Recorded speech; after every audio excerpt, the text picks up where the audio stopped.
Happy 414 Day, Milwaukee. It is 414 Day in Southeast Wisconsin. Hope everyone's having a great day today on this beautiful Monday morning. I'm Joe Dre, Policy Director for Wisconsin Voices. You're on Be a Voice with Wisconsin Voices. And today we have an excellent show. We're going to talk about the state budget battle with State Representative Supreme Moore Omokunde.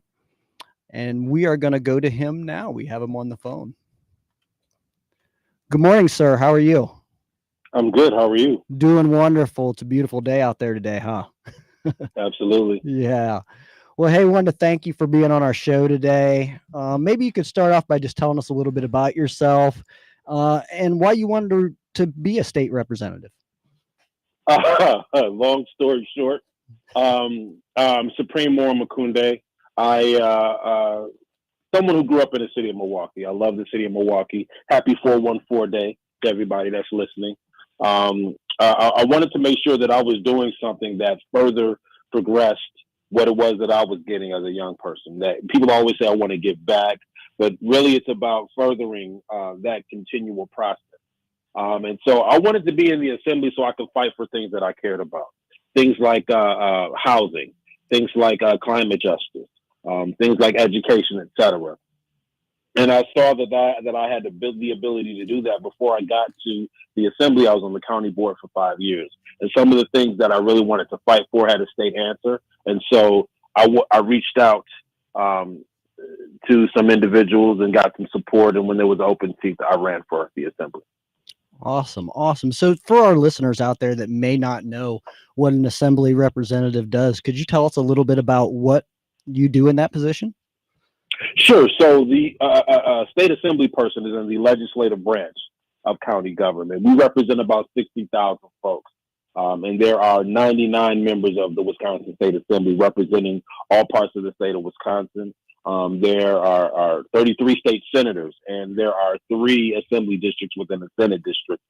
I represent the 17th Assembly District, which is roughly North Avenue to Hampton, 49th Street to about 95th Street, give or take a few blocks.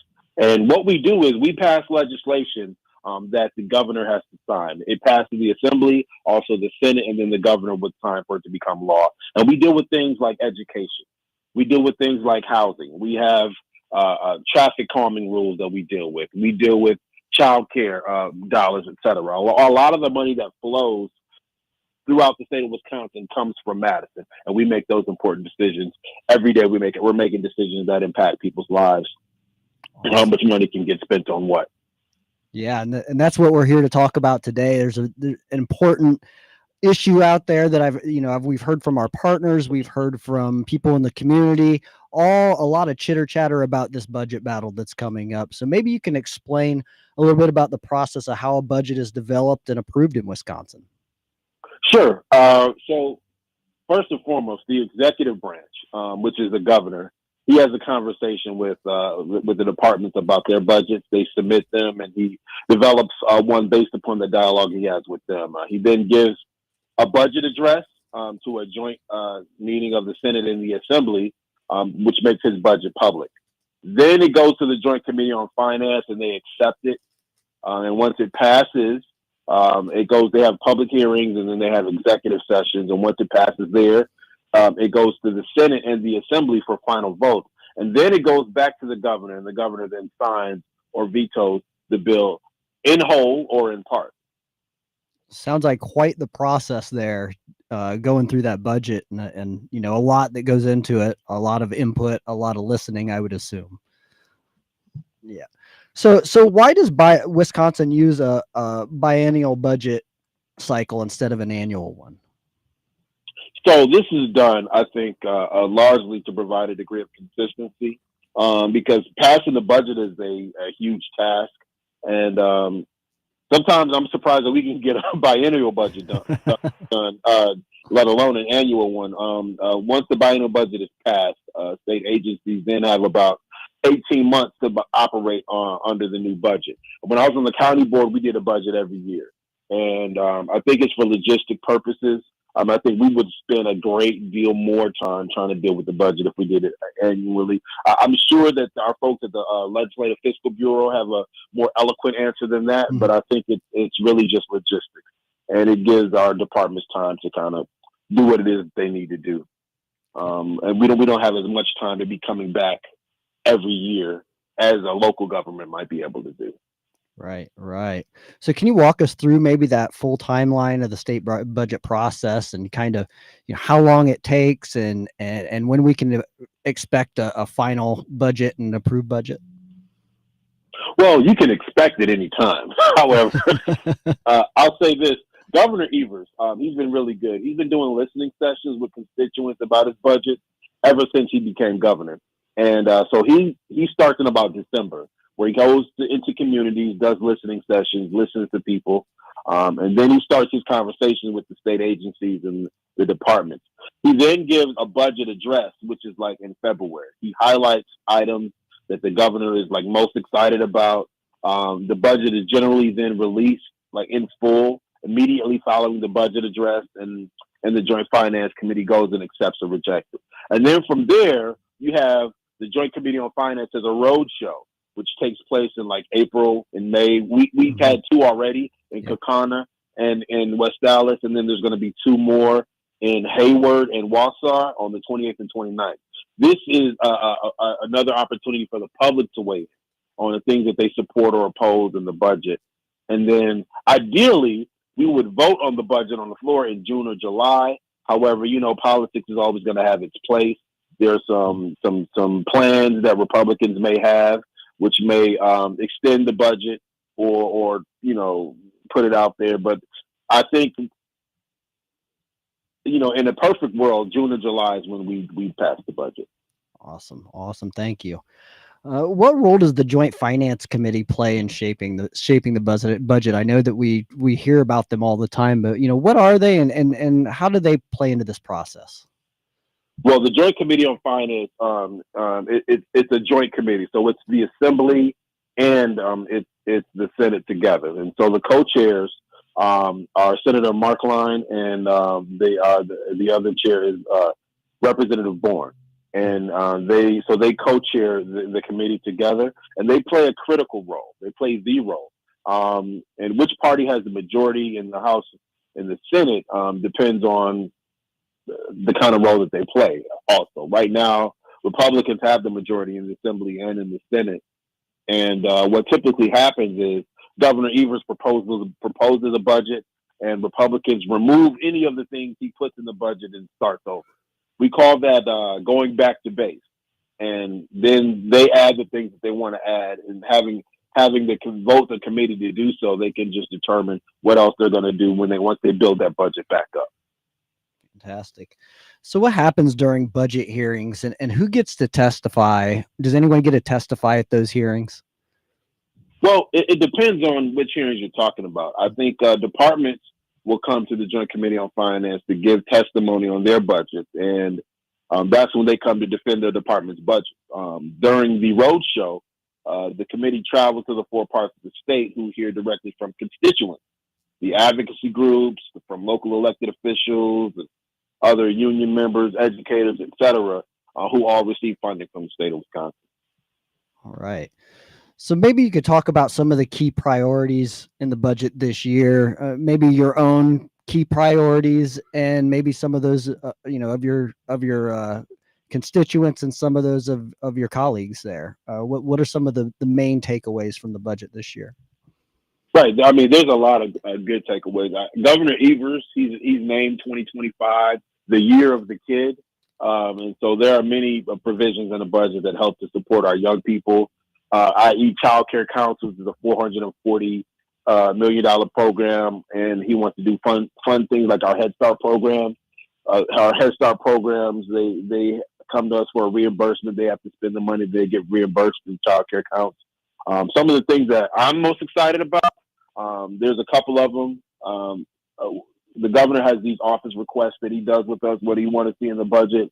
And what we talked about was $39 million to expand Badger Care, to include the coverage of doulas. Doulas are birth workers that work with birthing parents to help them give birth and work with and support the birthing parent.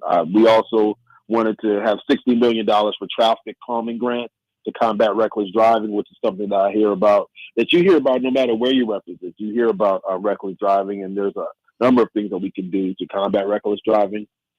And also, I asked for $2 million for Employ Milwaukee to expand their transitional jobs program as well. And so to talk about some of the kinds of transitional jobs that we can have. All right. Fantastic. So you touched a little bit on education. I know, we know that, Governor Evers has proposed significant increases in education funding. How do you view those proposed increases, but how has it been received in the legislature? Well, I think that Democrats are really excited about the governor's investments in education. I think Republicans are not really, especially at the federal level, where their party is seeking to dismantle the Department of Education. Mm-hmm. So I'd say that they're not necessarily excited to see Governor Evers investing directly in Wisconsin young people and their educators. As such, we expect the Republican members of the Joint Finance Committee again to cut many of these education investments from the budget. But that simply is not something that's going to work for Wisconsin. So many of my Democratic colleagues and I are currently preparing to introduce many of our proposals and our budget proposals that we expect to be taken out of the budget. We're going to have them as their own standalone legislation. Awesome. So we've been talking to our partners the last few weeks, a lot of partners, a lot of community organizations, and a lot of the discussion has come up about the budget surplus, and that to put it in layman's terms, a lot of people will say they're sitting on a pile of money up there in Madison while we're, cutting corners and trying to do everything we can to advance our nonprofit or just to keep the doors open sometimes. So, how should this surplus really be allocated?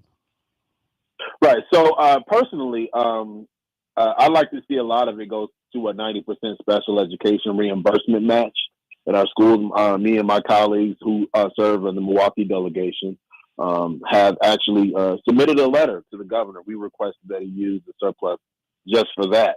What I can say, though, is there are plenty of concerns across our state that could also have the surplus devoted to those.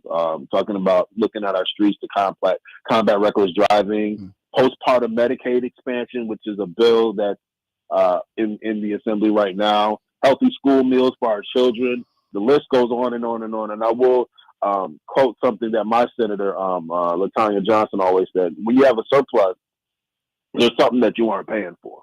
And so we need to reinvest and go back and look at what we haven't been paying for, such as education, where you have all of these local municipalities that have to go to referendum to get their money to find money for their kids. And so where was that money taken from? It was taken out of the budget. So I see a lot of that money needs to come back to our local school systems and our local school districts, so we can fund things like healthy school meals and 90% special education, et cetera. Fantastic. So does the budget have anything in it to really address the state's transportation funding needs? Well, yeah, I think that the $60 million towards engineering state roads and combating reckless driving is one thing. This was originally a budget request that I made to the governor, and also the city of Milwaukee did as well. There are a number of different things, though, but I'm very pleased that he's allocated that towards state roads and the combat reckless driving as well. And I know that everybody wants a regional transit authority, but every time you mention it to lobbyists, they say, "Oh, you're the one." So you're the one that's going to get it done, and it's a challenge sometimes. And one of the things that is important to me is having a system of transportation that helps us reduce our greenhouse gas emissions. And I think we can come together and do some things on this, improving our walkable neighborhoods, et cetera. So, but he has put some money in. transportation. Awesome, awesome. And how about our state prison system? We know that there's a lot of reform. There's a lot of work to be done to reform our state prison system. So, is there anything in the budget to address that? And maybe you could talk a little bit more, about maybe any legislation or policy that may be coming up or in the purview to help address that. Sure. The budget does propose provisions to kind of stabilize our prison population and reduce recidivism through like an expanded workforce training and substance use disorder treatment program. It also looks to expand community-based options for alternatives to revocation and supports correction staff and modernizes the state's aging correctional facility infrastructure with a series of projects to improve the rehabilitative adult facility. This is what's going to allow us to the safe and responsible closure of the Green Bay Correctional Institution, and by 2029, and the full like modernization of Waupun. And what we need to do is as we are closing these correctional institutions, what I and some of my colleagues have talked about is ensuring that we're not opening new ones at the same time if we want to be reducing our prison population. I mean, even our statistics say that certain crimes are reducing, et cetera. So we need to we need to find as many ways as possible to reduce our prison population. There are many folks who don't belong there. They need a mental health evaluation instead of a prison number. Yeah. Wow. Good stuff. So you mentioned, when we talked about transportation, you mentioned a little bit about, the zero emissions or not contributing to the greenhouse gases. Is there anything in here that really stands out to you that really addresses climate change mitigation? Yeah, it does. The budget includes about $10 million over the biennium to create a community climate action grant program to help local governments prepare climate risk assessment and to have some emission reducing and climate action projects. There is also funding for a program to promote community engagement on climate and clean energy needs, and the funding of the Energy Innovation Grant Program to have investment in projects related to energy efficiency and renewable energy. It also proposes to create a pilot program at the PSC, or Public Service Commission, to help with developing renewable energy infrastructure on like brownfield sites, as well as a nuclear power plant feasibility study. The proposal also requires electric utilities to submit plans evaluating their ability to meet demand and to integrate clean energy into energy portfolios. And it also doubles down on the required utility contribution for the Focus on Energy program. And this program actually helps those in Wisconsin implement cost-effective, energy-efficient, and renewable energy improvements in their homes. Okay, so getting back a little bit to how the budget actually works, once passed, how is the budget implemented across all the agencies? Well, once the budget is passed, the legislature, the state treasury, they can then begin appropriating the funds to the relevant state agencies. The budget in Wisconsin is termed a program budget, which means that the structure of both the appropriation schedule and the individual appropriations are generally based on specific programs in state government. Individual state agencies are placed under a general functional heading, such as education or transportation or something like that. Under each functional heading, agencies are set forth in their alphabetical order. They get their appropriations for the agency, then sent to the agency heading with one or more appropriations for the program under that agency. So they kind of say, who is this? Who's this? And then they send the money directly to who needs it. Okay.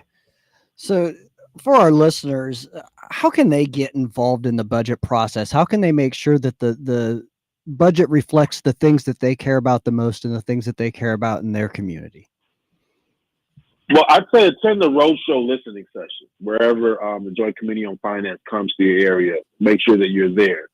We had ours in the Milwaukee area last Friday, and it was really well attended.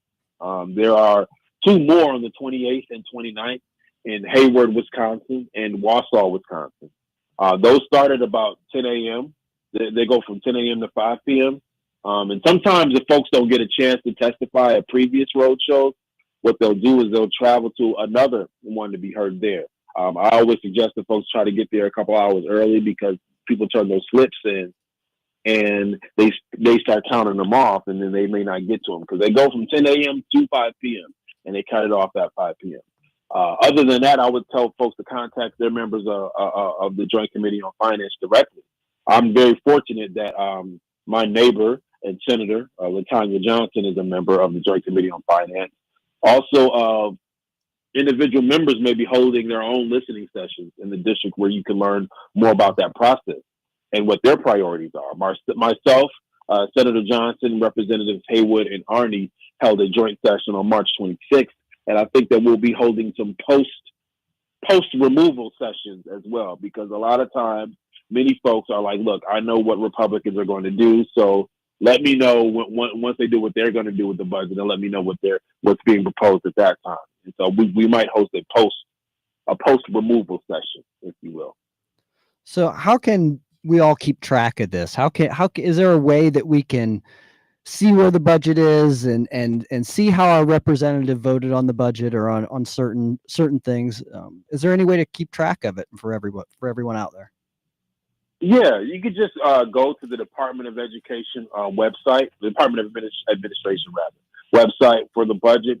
You could just put DOA 2025-27 executive budget into your Google, or I don't want to be giving them free advertising. So whatever your favorite search engine is, go to that search engine and type DOA 2025-27 executive budget.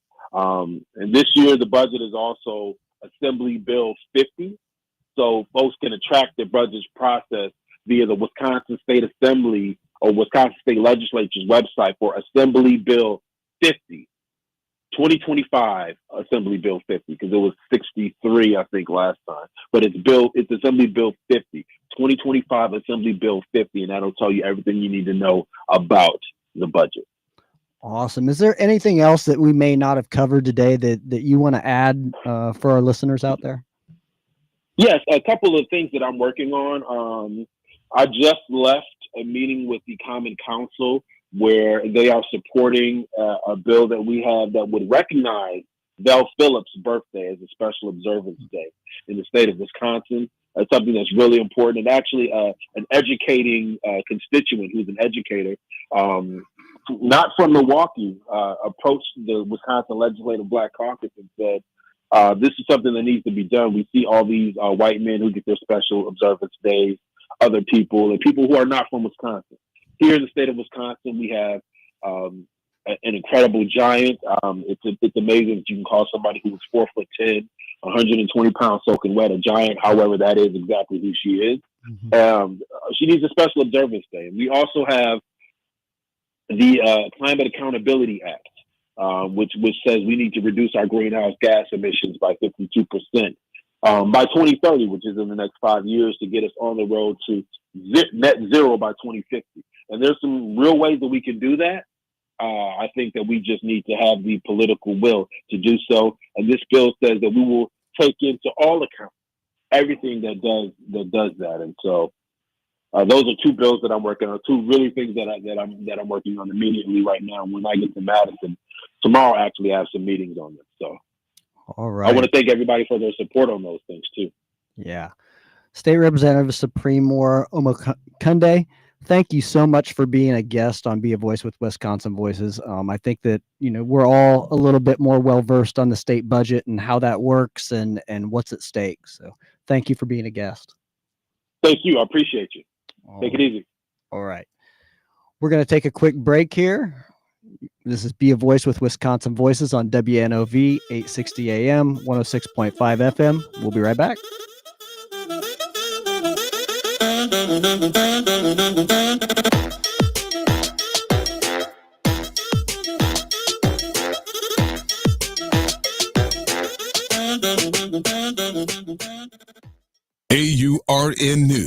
I'm Jamie Jackson.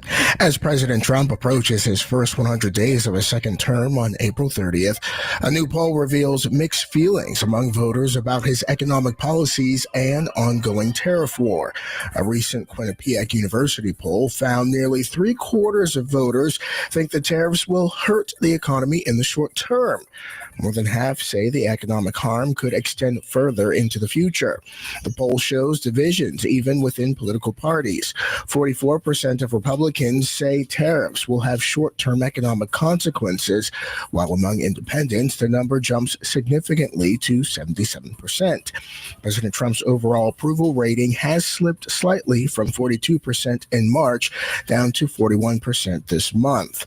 Economic concerns remain a key issue. 55% of voters disapprove of Trump's economic policies. For AURN News, I'm Jamie Jackson.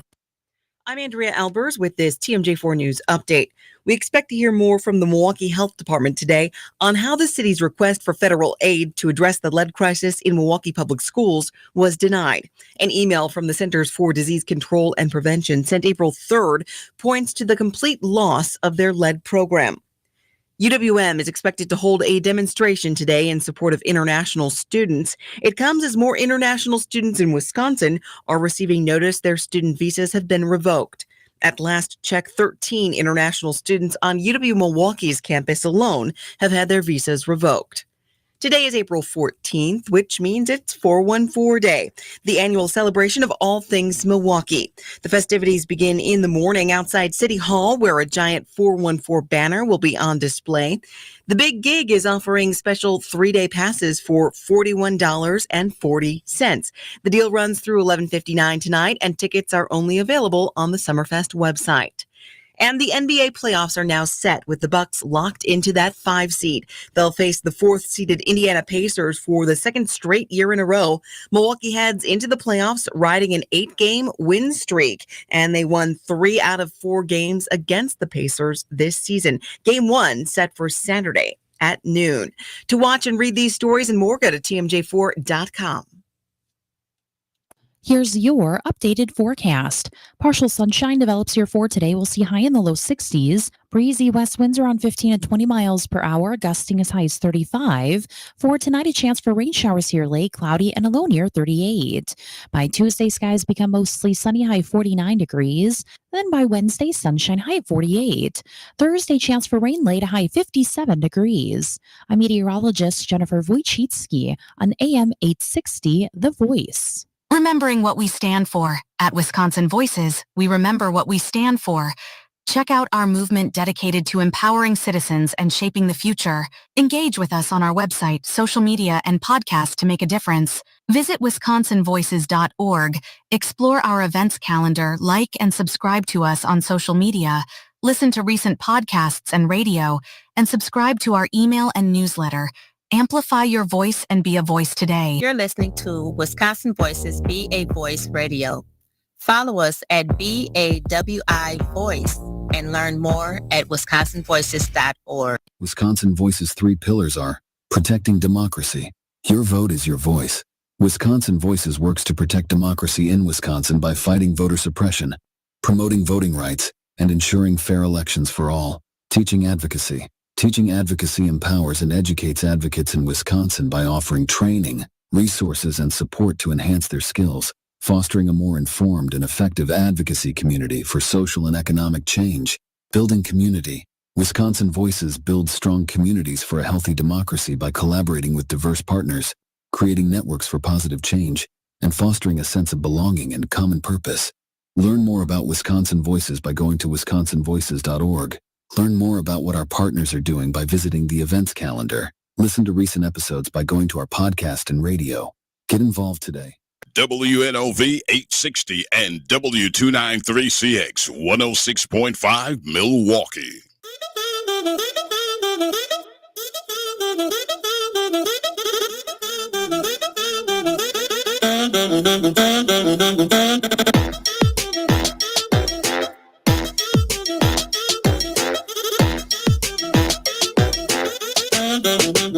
Welcome back. Welcome back. Beautiful Monday morning.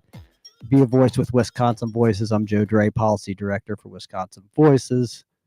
We just had a great guest on talking about the state budget battle and what's all at stake there and what's on the line. So I thought I'd talk a little bit about some of the things that they say are boring, the budget items, the budget line items, where does the money go? Uh, so those things really, really matter. And we talk about this a lot of times too on the show is these off election years and these special elections, how they seem kind of meaningless. It doesn't get the big publicity, but how important they are. The budget fight is important. This is where our money goes, Jermaine. So, question. So, what all is included in this budget deal that they, try to pass and get, clear? Well, that's what they're kind of battling over. Okay. I think, based on what I can read and based on our last guest, the governor sets out the budget, and then he pretty much asks the legislator here's how I'd like to see this money spent. Mm-hmm. Then the legislator kind of goes through and chops it up. So I know Governor Evers has really wanted to put a lot of money into education this year, and we've heard from some of our guests and partners about how important that funding is to some of the things that they do. So with Governor Evers wanting to put money into education, so with everything going on with this new regime, would that affect the federal funding on, like, as far as him putting into education and how Trump is repositioning, education and that whole thing? Do that play a part in this too? Well, if I'll give the hypotheticals, if funding from the federal level is cut, Yeah, it's got to come from somewhere. it got to come from somewhere, right? It's got to come from somewhere. So it's going to come from states and local municipalities. Okay. They're going to, the burden of that's going to shift from the federal government back to the states and back to the cities and districts. So is that so much of a bad thing? Well, I guess if you ask the teachers and the administrators and Yeah. the people that are dealing with some of those cuts, yeah, it's Okay. it would absolutely be a bad thing if you ask some of those people, because just like we had our guest, I think it was last week or the week before, talking about education and childcare. Yeah. And how it just comes down to funding that a lot of times they just don't have the money that they need to operate or to pay the teachers or the childcare providers the money that they need to have a living and actually be able to do the Yeah. work. So if they do put it on the states and take away the federal funding, do you think it's possible for would each state budget number look different, and or would there be some type of cap that can be set for this is the money that the state has Mhm. to meet the teachers' requirements and the pay and things like that? Well, How would that work? I think it goes different state by state. Okay, state by state state. by states. I wouldn't want to speak in too many hypotheticals, but there's some states that care a little bit more about their Got you, education than got you, others do. Gotcha. Okay. And wouldn't let Yeah. things fall by the wayside. Got you, yeah, yeah. There's other ones that'll say, well, the states will say down to the local municipalities, the local school districts, well, Yeah. you kind of got to figure it out, Oh, we're not going got to you. replace them federal funds. Got you. Wisconsin's kind of unique because we're sitting on a budget surplus. We have a surplus of money Yeah. that's sitting there in Madison. So being able to get those out and kind of like the representative was talking about, getting that money out to the agencies, getting it out to the programs that are going to make an impact and a real change in our community is of utmost importance.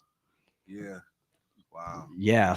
So we talked a little bit there during the conversation about budget line items, and I just wanted to give the viewers and listeners a chance to understand what that is. A budget line item is just a detailed part of the budget that says we're spending this amount of money on this specific thing. So if it was there's the education budget, but there's also funding in there for things like special education, things like healthy meals, and there different things that go along with the education. So a line item budget could chop one of those out or could add something to it. So that's what a line item budget is. So why does it matter? Because if the state or the city doesn't put money into the budget, for saying keeping up our roads or highways or any of that, opening a new library, then it just doesn't happen, Jermaine. It doesn't happen. Um, and it's usually the community that suffers. I want to put this out real quick. If you got a call or a comment, you can call into our number at 414-444-5250. That's 414-444-5250. Moving along. Man, it's definitely a Monday, Jermaine. Yeah, it's most definitely Monday. But you know what though, Joe? Just sitting here and listening to the conversation, man. Even though it's a Monday, it's still an informational Monday, man. That's And right. just the information that you guys are providing for the listeners is very beneficial because just even with the questions that I just asked you, Mhm. there's a lot of people that has those questions but don't know how to get the answers to them, or Right. don't know how to reach. And just hearing you respond back to those questions is very beneficial to some listeners, man. So Yeah. Yeah. Thank you. I mean, that's what we do at Wisconsin Voices. Yeah. We're all about educating and helping the community out Yeah. by lifting others Yeah, up. yeah. And providing that information that's so critical for other people that just a Exactly. lot of times they just don't know where to go to get Exactly, it or yeah. what questions to ask. Or what questions to ask. So, Yeah. that's where I hope that we can really fill Yeah. in the gap, and we do it with this radio show. Yes, sir. So you hear us talk. I say, I'm the policy director for Wisconsin Voices. Well, what does that kind of mean? What's the difference between policy, law, and ordinance? So Mhm. I'm going to go into that just a little bit for clarity for our listeners. So if you hear us talking about a policy is like a rule or a guideline made by an organization, like a school, a business, or a government office, to help people make decisions or act a certain way. They're not legally binding like a law, but it helps guide behavior. I'm sure working here at WNOV, just like it is working at Wisconsin Voices or anywhere you work, you have a set of policies Yeah. that you have to follow. Yeah. They're not specifically the law, like, hey, don't be on your phone during these times. Well, that's Mhm. not a law, that's a policy. That's a policy. Yeah. So a law, well, here, let me give an example of a policy. Policy would be a company might have a policy that says employees can work from home 2 days a week. Mhm. Uh, a law is a rule made by the government that everyone must follow. It's enforced by police, courts, and other officials, and breaking the law can have legal consequences like fines or jails. For example, it's a law that you must wear your seatbelt while you're driving. And then this is the other one that I get a lot of questions on, and it's about ordinance. Well, what's the difference between a law and an ordinance? Well, an ordinance is a type of law, but it's made by a local government like a city or a county, and only applies to the city or county in which it was approved. An example, a city ordinance might say you can't park on a certain street overnight. And we definitely have those here in the city of Milwaukee, I've found out. Yeah. But these things, I know they sound mundane. I know that they sound not super exciting, and especially when you're talking about a budget, or you're talking about ordinance or a zoning code or things like that. But they really are, and these are the things that affect all of our listeners every single day. When you go out and you drive down the street and you hit a pothole, there's an ordinance that has to be put in place in order for them to come down there and really repair it, to tear up the road and redo your road for you. There's money that has to be allocated through budget processes. So just to get simple things done, sometimes it's a lot of work through government, trying to cut through some of the bureaucracy and red tape that goes along with that. It can be tedious, but I appreciate our listeners for sticking through and listening to us talk about the budget a little bit. And I know it's not the most exciting material in the world, but it really, really, really is important. Same way with zoning. We talk about zoning a lot, and we've talked about that a couple times on the show. And we were talking about Midtown a few weeks ago. Zoning codes are local rules that say what kind of buildings can go in certain places and why it matters. They decide where houses, stores, parks, and factories can be built. If an area is zoned only for a big single family home, then affordable housing can't really be built there. You can't build these multiple family homes, the apartment complexes, condos, and such things like that. Zoning can keep communities separated by income or race without ever saying it out loud. So we've seen the historical redlining before in some communities. So uh, yeah, zoning plays an important part, and there's a zoning commission or zoning committee for every municipality and every county that determines whether you can put that store up on the corner or not, or whether a factory can go in or a farm. For our rural people, for if a farm can go in. I saw this a lot of times back in Ohio, where you would have a mega chicken farm that would be coming in, and people have a right to go to the zoning hearings and voice their opinion and say, hey, I don't want a chicken farm next to my house, or I don't want a new sewage plant built across from my house, or maybe I don't feel like we need another dollar store in my neighborhood. These are the places that you need to reach out to, and the people you need to talk to. Um, the people that you need to talk to when these things come up and you have an issue. But also reach out to your alderman, reach out to your state representative, reach out to your senator when it comes to the budget or any other matter for that fact. Yeah, just making sure that you can reach out to them. Start to feel comfortable reaching out to them. Start with an email or a phone call or a letter, and then work up to a phone call, or even go meet them in person. A lot of these elected officials want to hear what are your concerns and what's important to you in your community. So, yeah, Jermaine, a lot of information today. A lot of great information, man. That's actually good for the people, man. Yeah. The city needs this outlet. It's very informational, if that's a word. If not, Yeah. it's gonna be today. All right.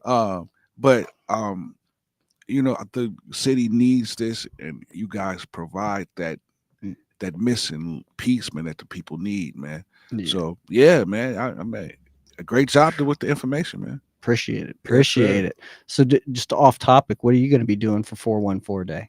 Well, actually, to be honest with you, today is a little different for me on both sides of the spectrum. One side, my cousin Jeffrey Rideout, he passed last year on this day. Sorry to hear that. So that's the year anniversary of his death. Also, it's a year anniversary of my life-saving surgery from cancer. Wow. So I'm sitting here 100% cancer-free. Grateful that they caught it in time. Mm-hmm. I had my surgery last year, April 14th, and around this time I was actually just now coming out of surgery, and a year ago. So now this year, man, I'm celebrate, man, just life, man. I'm going to the gym, work out.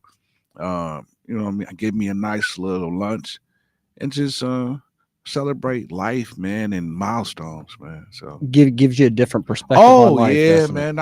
I most definitely see life a lot differently, Joe. Mm-hmm. I would have never thought in a million years, man, that I would have to actually take this journey, man. But just being told 2 years ago, a couple days before Christmas, that I had cancer stage 2, it was devastating. Right. So to just have to walk out all of those months until it was time for my surgery last year in April, it was a trying time, man. But I most definitely see life differently now after going through the process. And I'm an advocate now, man, for cancer research and all of that, man. So yeah, it most definitely launched me out to a whole different field, I should say. Yeah. And that's what we talk about, that the advocacy part of what we do here. Yeah. And making sure that people are advocating for the causes that they believe in. And it goes back to what we said earlier, Jermaine. A lot of people don't know how to advocate. They don't know how. They don't even know how to advocate on their own behalf, let alone for someone else. Yeah, and that's the thing, Joe. I think that a lot of people look at these people and say, well, they lazy and they don't want to do anything. And I think, but that the frustration is they don't know where to start. They don't know Right. where to start having a conversation and who to talk to, and just how to go about getting the answers that they need for their situation, man. So, yeah, Right. yeah. And then another part of that is, why you should advocate. That part. And a lot of folks, I even had this question kind of posed to me earlier this week was, why should I advocate for what I'm doing in my organization? Yeah. Well, there's a lot of reasons why you should advocate Yeah. for what we just talked about, the Exactly, budget for more exactly, funding so that you exactly. can continue to do the work that you do. But you can use one example of, if you're out there trying to battle street crime, Yeah. and there's policies and there's legislation and there's ordinances that can be passed, Yeah. that you can get your state reps or your local alder person Exactly. to go down and support, so that it makes your work easier. Exactly. So that we're not out here in the Yeah. same cycle Yeah. over and over and over again, Yeah. just rehashing the same old. And knowledge is power. That's right. So if you know about these things, if you know, okay, well, I can get in contact with this person, or I can go about it this way, it goes a long way. Just like how you was talking with crime and things like that, knowing the right people to reach out to so you can see progress and movement about the situation. I think that's very important, man. Yeah, absolutely. Very Absolutely. important. Yeah. Well, I think we're at our last break already. Yes, man, it's quick. Time flies when you're having fun. Yeah, this year, man, it's flying, man. It's already almost towards the end of the show. It is. Joe. I know. We made it. Hey, man, look We at made it, it. Joe. Well, we ain't there yet. No, we ain't there yet. All right, folks, hang on there. We're gonna come back and wrap things up on Be a Voice with Wisconsin Voices. This is WNOV 860 AM 106.5 FM.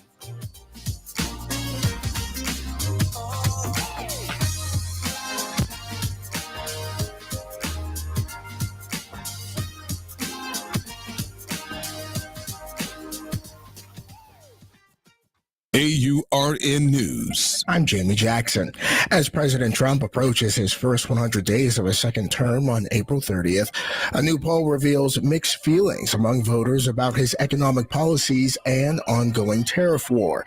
A recent Quinnipiac University poll found nearly 3/4 of voters think the tariffs will hurt the economy in the short term. More than half say the economic harm could extend further into the future. The poll shows divisions even within political parties. 44% of Republicans say tariffs will have short-term economic consequences, while among independents, the number jumps significantly to 77%. President Trump's overall approval rating has slipped slightly from 42% in March down to 41% this month. Economic concerns remain a key issue. 55% of voters disapprove of Trump's economic policies. For AURN News, I'm Jamie Jackson. I'm Andrea Albers with this TMJ4 News update. We expect to hear more from the Milwaukee Health Department today on how the city's request for federal aid to address the lead crisis in Milwaukee public schools was denied. An email from the Centers for Disease Control and Prevention sent April 3rd points to the complete loss of their lead program. UWM is expected to hold a demonstration today in support of international students. It comes as more international students in Wisconsin are receiving notice their student visas have been revoked. At last check, 13 international students on UW Milwaukee's campus alone have had their visas revoked. Today is April 14th, which means it's 414 Day, the annual celebration of all things Milwaukee. The festivities begin in the morning outside City Hall, where a giant 414 banner will be on display. The Big Gig is offering special 3-day passes for $41.40. The deal runs through 11:59 tonight, and tickets are only available on the Summerfest website. And the NBA playoffs are now set with the Bucks locked into that 5 seed. They'll face the 4th-seeded Indiana Pacers for the second straight year in a row. Milwaukee heads into the playoffs riding an 8-game win streak, and they won 3 out of 4 games against the Pacers this season. Game 1 set for Saturday at noon. To watch and read these stories and more, go to tmj4.com. Here's your updated forecast. Partial sunshine develops here for today. We'll see high in the low 60s. Breezy west winds around 15 to 20 miles per hour, gusting as high as 35. For tonight, a chance for rain showers here late, cloudy and a low near 38. By Tuesday, skies become mostly sunny, high 49 degrees. Then by Wednesday, sunshine, high 48. Thursday, chance for rain late, high 57 degrees.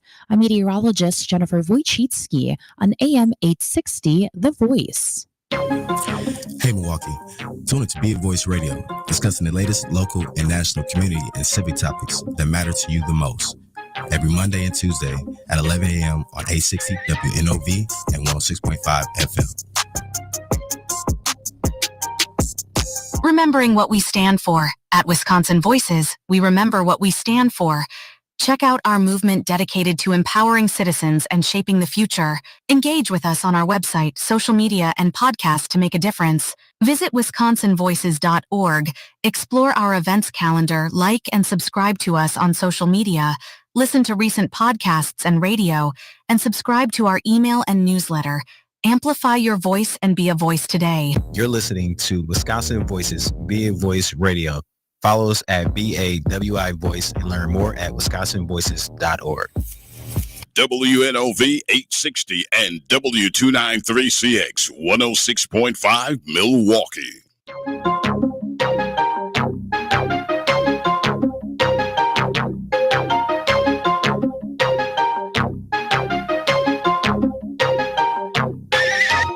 All right, we are back with Wisconsin Voices, Be a Voice.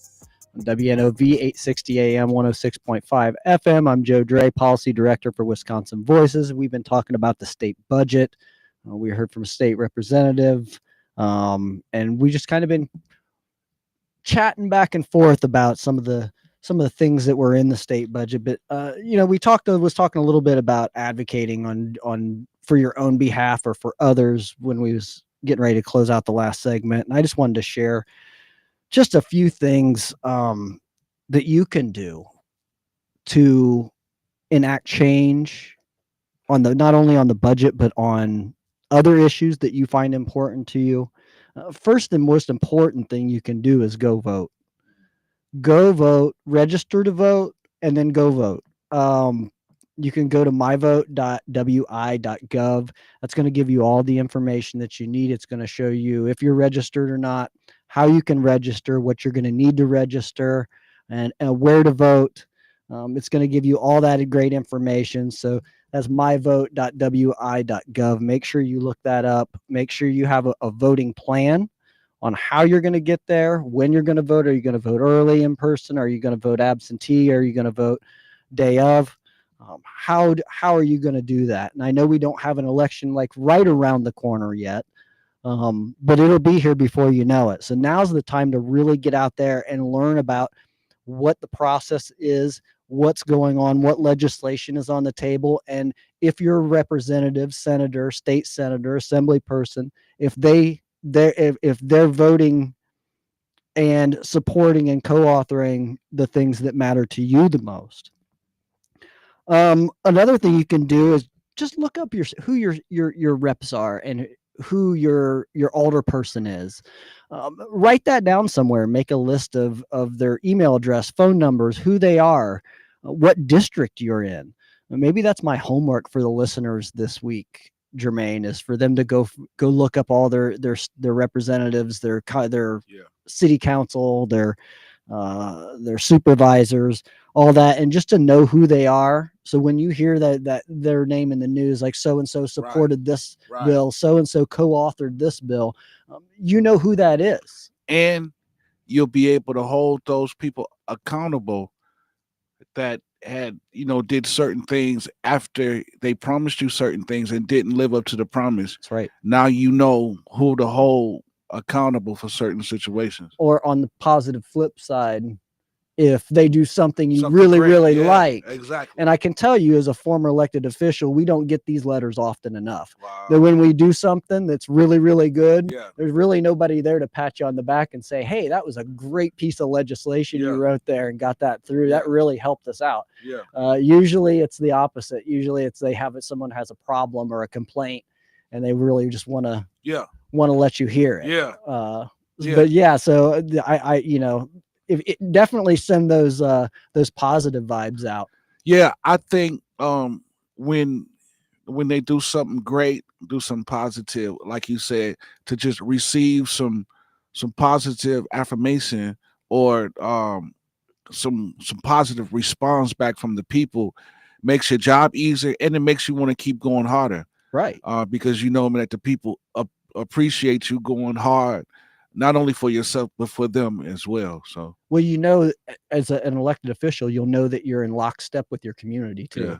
When you're starting to get the support of the community Yeah. around you and Yeah. saying, we like what you're doing, we love Yeah. what you're doing, Yeah. keep doing this, keep pushing for these legislations, keep pushing for this bill to get passed. Yeah. That just emboldens them more to dig in deeper and really fight for you and for your cause. So yeah, the positive responses are just as good as are better than the negative ones, I would say.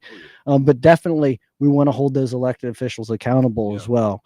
Another thing you can do, write your representatives, write your aldermen, give them a call, shoot them an email. A lot of them have staffers, especially at the state level. They'll have a staffer that's on board, and they're really usually very responsive to your calls, to your emails, to your letters. They'll make sure they get back to you, even if the representative can't. But yeah, and then show up at some of these listening sessions that are going on across the state. Like I said, I know that some local representatives are having their own. There's a couple more left here that are the official listening sessions, but let your voice be heard. Yeah, I think that is important too, because if you show up and come out to these meetings, then you can build a relationship with these people. So every time you come, if you build that relationship, they'll know you by face and by name, and you can get some type of sense of security in knowing that what they tell you, that it can happen because you built that relationship with them and you know that what they say is true. Right. They may see your name on an email, but it doesn't necessarily mean that they're going to remember your face and what it is that concerns you the most and what you were there fighting for. So yeah, show up at those. If they have those listening sessions, show up at one of your common council meetings, show up at a school board meeting, go in and listen to what's being, going on, and let your presence be known and let your voice be heard. That's what it's all about at the end of the day. Yeah. So yeah, wow, we are almost to the end of this show, Jermaine. Almost. We got a couple more minutes, but yeah, we just wanted to definitely tell folks what they can do. The most important thing, like I said at the beginning, was just to get out there and vote and make sure you're registered. This is a great time to make sure that you're on the rolls, that you're registered to vote, that you're able to vote, and then to know where to go when the time comes. You got plenty of time right now before the next election. The next really big one is going to be coming up in 2026. That's going to be the midterm election. We're going to start getting blasted with the commercials again, Jermaine. Oh my God, I think that's my favorite part about this election being over was the commercials. Man, it got to the point that I was having dreams about every candidate. I know.